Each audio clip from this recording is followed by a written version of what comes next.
Imaginons maintenant que nous soyons les naufragés d'un grand paquebot. Au cœur de la tempête, notre groupe a été séparé en deux. Une moitié se retrouve sur une île déserte et l'autre moitié sur une autre, fort éloignée de la première. Chaque île est vaste et offre toutes les richesses nécessaires pour assurer la suffisance matérielle et favoriser l'épanouissement de chacun. Quant à la communauté humaine qui débarque sur chaque île, il existe en chacune toutes les compétences pour recréer des conditions de vie agréables. Après avoir traité l'urgence pour assurer la survie dans les premiers jours, les colons de chaque île décident de s'organiser pour édifier les bases d'un avenir heureux. Il apparaît très vite qu'un système monétaire faciliterait la production et l'échange des biens et services produits. Sur l'île que nous appellerons l'île A, un ex-banquier parvient à convaincre la communauté de copier le système traditionnel qu'elle a quitté par la force du naufrage. Après tout, dit-il, n'est-ce pas ce système qui a assuré le plus fort développement en Occident?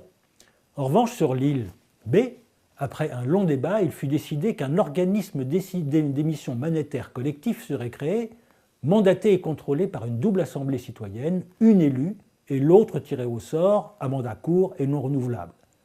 Étonnamment, même distante, les deux îles présentaient de nombreux points communs, entre autres une large rivière coupait chaque île en deux et il fallait faire un grand détour en amont pour en atteindre l'autre partie. À l'évidence, la solution résidait dans la construction d'un pont. Tout était là, l'envie de le construire, la technologie pour le faire, la main-d'œuvre, les matériaux. Restait à définir seulement comment les personnes qui allaient consacrer leur temps à ce travail d'intérêt collectif allaient être rémunérées. Sur l'île A, le banquier proposa que la communauté s'organise comme toute grande société civilisée, autrement dit qu'elle élabore une fiscalité dont les revenus rendraient possible de tels investissements.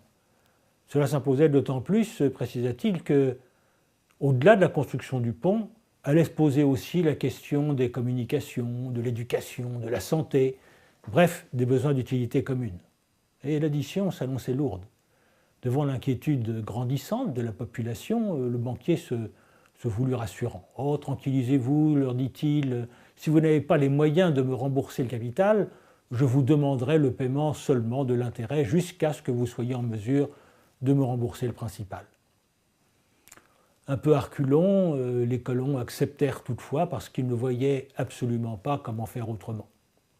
Toutefois, la construction du pont fut décidée à l'endroit le plus étroit de la rivière. Or, non que c'était le meilleur endroit. En fait, deux autres lieux auraient beaucoup mieux convenu aux besoins de la population, mais c'était là que ça coûtait le moins cher.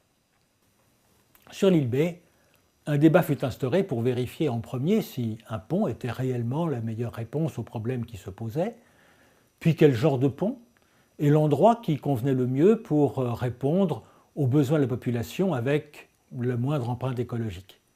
La décision fut prise démocratiquement, le projet fut chiffré, et l'organisme d'émission créa la monnaie nécessaire au fur et à mesure de l'avancement des travaux pour rémunérer les acteurs engagés dans la réalisation de cet ouvrage. 2 ans plus tard, chaque île avait son pont, mais à une nuance près toutefois. Tandis que sur l'île B, le pont était payé et correspondait exactement à ce que les habitants en attendaient, sur l'île A, la population allait devoir se saigner pour rembourser sa dette, à moins bien sûr d'accepter de payer des impôts à l'infini pour n'en régler que les intérêts. Bref, une perspective peu propice à faire oublier la frustration qu'avait laissée la nécessité d'une implantation moins adaptée. Voyez-vous l'aube du nouveau monde qui s'annonce si nous prenons la pleine mesure de ce qui vient d'être dit là? Aujourd'hui, nous vivons sur l'île A, malheureusement. L'argent est le passage obligé pour avoir accès à ce qu'il faut pour vivre. Combien de personnes dans le monde meurent chaque jour par manque de nourriture ou manque de soins, non que la nourriture ou les médicaments fassent défaut, mais parce qu'elles n'ont pas l'argent pour y accéder. Elles se comptent par dizaines de milliers chaque jour. Le manque d'argent tue plus de 10 fois le nombre des victimes des Twin Towers de New York dans la plus totale indifférence. Peut-on accepter cela plus longtemps lorsque l'on a pris conscience que la monnaie moderne se crée à partir de la seule volonté humaine?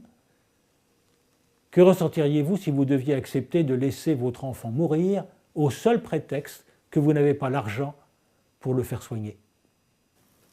Dès maintenant, si nous sortions de notre prison mentale, nous pourrions être sur l'île B.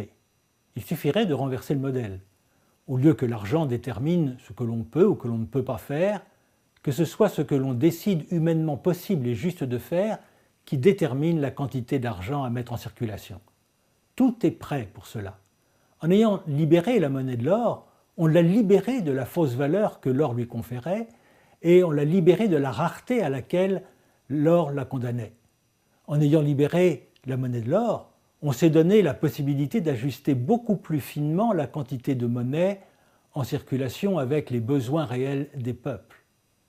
En ayant libéré la monnaie de l'or, elle est devenue une unité virtuelle qui se crée à partir de la seule volonté humaine. En ayant libéré la monnaie de l'or, une incroyable opportunité de mieux-être et de justice sociale s'offre à tous en même temps que les moyens de relever les défis de notre temps sans autre limite que ce que l'on veut et peut réaliser. Comprenons toutefois que la création monétaire donne à quiconque en a l'usage un pouvoir exorbitant. C'est comme posséder la lampe magique des contes des mille et une nuits. Celui qui la détient peut réaliser tous ses rêves et selon que son maître lui fait servir ses intérêts égocentriques ou ceux de la communauté pour un mieux-être collectif, les conséquences sont bien évidemment très différentes.